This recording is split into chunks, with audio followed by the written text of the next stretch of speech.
Je vais maintenant poursuivre l'analyse, cette fois avec Stéphanie Chouinard, qui est politologue au Collège royal militaire de Kingston, et Frédéric Boily, qui lui est politologue au campus Saint-Jean de l'Université de l'Alberta. Alors, bonjour à vous deux.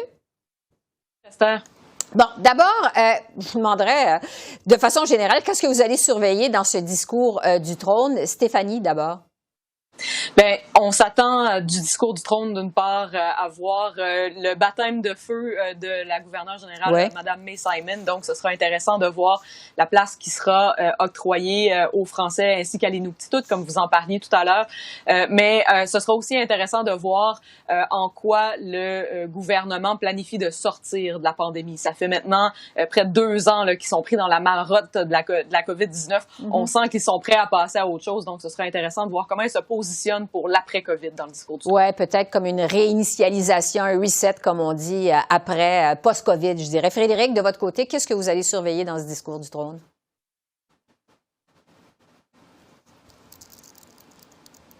C'est-à-dire qu'on connaît... Oui, on vous entend maintenant, Frédéric, allez-y. Ah, OK. Oui, non, on vous entendait pas au début, mais maintenant, on vous entend. Allez-y. OK, c'est bien. Donc, oui, je vais surveiller l'enrobage. Est-ce que l'enrobage va être ambitieux ou pas? Parce qu'il faut se souvenir que le déclenchement de l'élection s'est fait sur le principe selon lequel on devait aller en élection parce que le gouvernement devait avoir un mandat clair pour justement entamer ce processus de reconstruction post-COVID. Dans ce contexte-là, est-ce que le discours du trône va tracer les grandes orientations dont on connaît, c'est vrai, déjà ce que les libéraux veulent faire, mais est-ce qu'on va le montrer ou on va le présenter comme étant véritablement des orientations ambitieuses et plus particulièrement dans un domaine qui touche l'Alberta, notamment la question de l'environnement, la question des ressources naturelles. On l'a vu avec le nouveau cabinet présenté par Justin Trudeau. Et donc, de ce point de vue-là, ça va être important là, de voir qu'est-ce qu'on entend faire en matière environnementale et de ressources naturelles et est-ce que ça va déjà transparaître dans ce discours du trône. Oui, la réponse d'ici moins de 2 heures à partir de maintenant. Un grand absent, en fait, des priorités, en tout cas des priorités des libéraux d'ici Noël, c'est la modernisation de la loi sur les langues officielles, la réforme de la loi sur les langues officielles. Stéphanie, qu'est-ce qu'il faut penser de cette absence de la mention des langues officielles? Bien, c'est certain que c'est déprimant parce que ça fait déjà des années et des années qu'on en parle de la modernisation de la loi sur les langues officielles. Mais à ce point-ci, on peut commencer à se demander, est-ce qu'on est vraiment surpris? Hein? C'est pas la première fois qu'on nous fait des promesses en matière de langues officielles qui ne sont pas remplies. Durant la dernière élection, le gouvernement martelait qu'on allait voir à la modernisation de la loi dans les 100 premiers jours du gouvernement. Et là, on a l'impression que c'est de moins en moins possible de voir à une modernisation rapide. Ça ne fera pas partie du premier tiers des priorités du gouvernement actuel. Donc, ça met la nouvelle ministre des langues officielles, Ginette Petitpas-Taylor, dans une position difficile. On disait déjà lorsqu'elle a été nommée à ce poste-là qu'elle aurait ses preuves à faire. Elle remplissait quand même des souliers importants au sens où Mélanie Joly, elle, avait l'oreille du premier ministre. Et là, on se rend compte que, encore une fois, le dossier des langues officielles, c'est un dossier de seconde zone pour le gouvernement de M. Trudeau. Oui, Frédéric, vous, est-ce que vous vous attendez à ce que cette question des langues officielles, ça se retrouve justement dans le discours du trône cet après-midi? Ça devrait s'y retrouver, comme c'était présent aussi dans le dernier discours du trône il y a à peine un peu plus d'1 an. Donc, ça va y être, mais comme ça devrait y être, mais comme Stéphanie vient de l'expliquer, probablement que c'est pas encore dans les 100 premiers jours, que ça va prendre plus de temps avant de réussir à s'entendre sur cette question-là, parce qu'on le voit aussi des autres partis d'opposition, que ce soit le Bloc québécois, les conservateurs, on a aussi des demandes particulières et des demandes aussi qui viennent de la société civile, qui également vont s'ajouter possiblement à ce nouveau projet de loi. Donc, ça va prendre plus de temps encore, presque assurément. Oui. Je vais vous entendre maintenant sur les services de garde abordables. J'en parlais il y a un instant avec Joël Denis et Daniel. Monsieur Trudeau qui a conclu des ententes avec 9 provinces et territoires, dont l'Alberta récemment, mais toujours pas avec l'Ontario. Hein. Stéphanie, qu'est-ce qui achoppe dans les négociations entre Ottawa et le gouvernement de l'Ontario, de M. Ford, selon vous?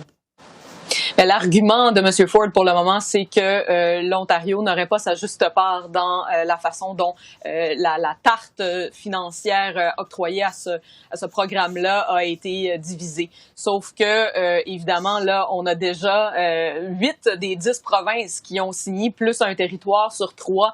Et donc, M. Ford est entré dans la danse un peu trop tard pour pouvoir faire cet argument-là. Donc, c'est une façon pour M. Ford de tenter de mettre pression sur le gouvernement fédéral, mais le gouvernement de M. Trudeau sait très bien que M. Ford, c'est lui qui s'en va en élection bientôt, donc dès juin de l'année prochaine, et c'est un programme qui est fondamentalement là, très, très populaire auprès des Ontariens. C'est un programme que les Ontariens souhaitent voir mettre en œuvre, et donc je pense que c'est un peu un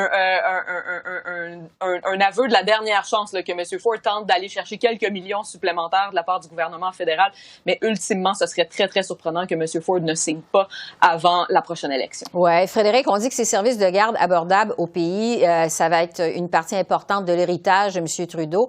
Joël Denis et Daniel nous en parlaient tantôt. Est-ce que vous pensez, vous, que le premier ministre Trudeau va justement être en mode héritage dans cette session qui commence?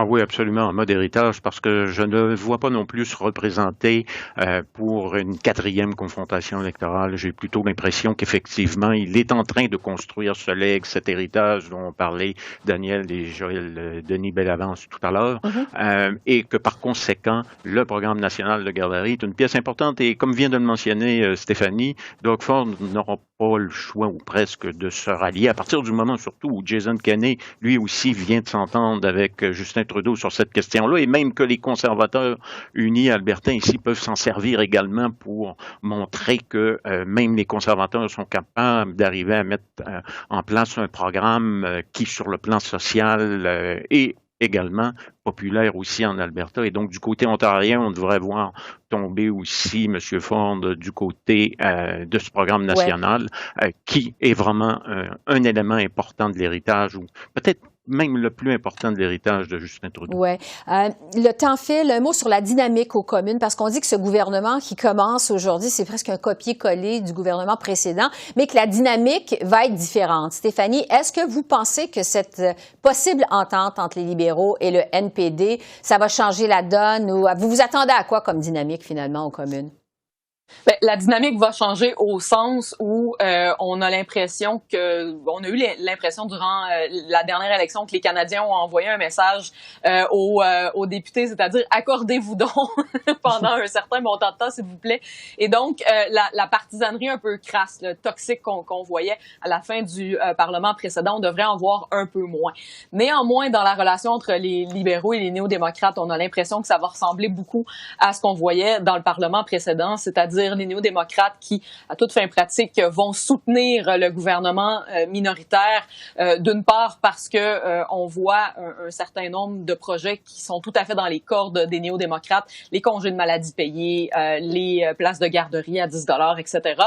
Mais d'autre part parce que après la dernière élection, surtout du côté des néo-démocrates, les coffres sont vides. Ça a été la campagne où les néo-démocrates ont dépensé le plus d'argent, et donc ils doivent refaire leur poche un peu d'ici aux prochaines élections. Ouais, ben ça m'amène justement à vous parler, Frédéric, de la durée de ce nouveau gouvernement minoritaire.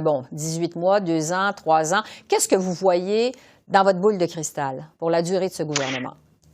Je vois 3 ans, moi. J'ai l'impression que, oui, je vois 3 ans parce que, comme vient de le mentionner Stéphanie, il y a quand même eu un message où on veut, de la part de l'électorat, où on veut voir les partis minimalement s'entendre. Je dis minimalement parce que les conservateurs sont encore quand même sur un mode assez partisan avec le cabinet fantôme présenté par Alain O'Toole, où on a mis Pierre Poilievre, critique des finances, et c'est pas quelqu'un qui est reconnu là, pour essayer de faire baisser la température des débats, si vous me passez l'expression. Au contraire, il est très bon pour la faire monter. Mais en même temps, la logique va faire en sorte que les libéraux vont réussir à trouver des appuis du côté des néo-démocrates et peut-être parfois même du Bloc québécois pour certains projet de loi. Les conservateurs risquent d'être isolés sur certaines questions et les conservateurs sont très bons pour se chamailler ensemble. Donc, il pourrait y avoir aussi comme un autre parlement, mais à l'intérieur du Parti conservateur. Oui, ça, on en a eu un exemple d'ailleurs la semaine dernière. Stéphanie et Frédéric, merci de vos analyses. Ce sera un plaisir de vous retrouver chaque mardi de cette nouvelle session parlementaire à Ottawa. Merci à vous deux. Bonne fin de journée. Bon discours du trône. Merci. Au revoir. Merci.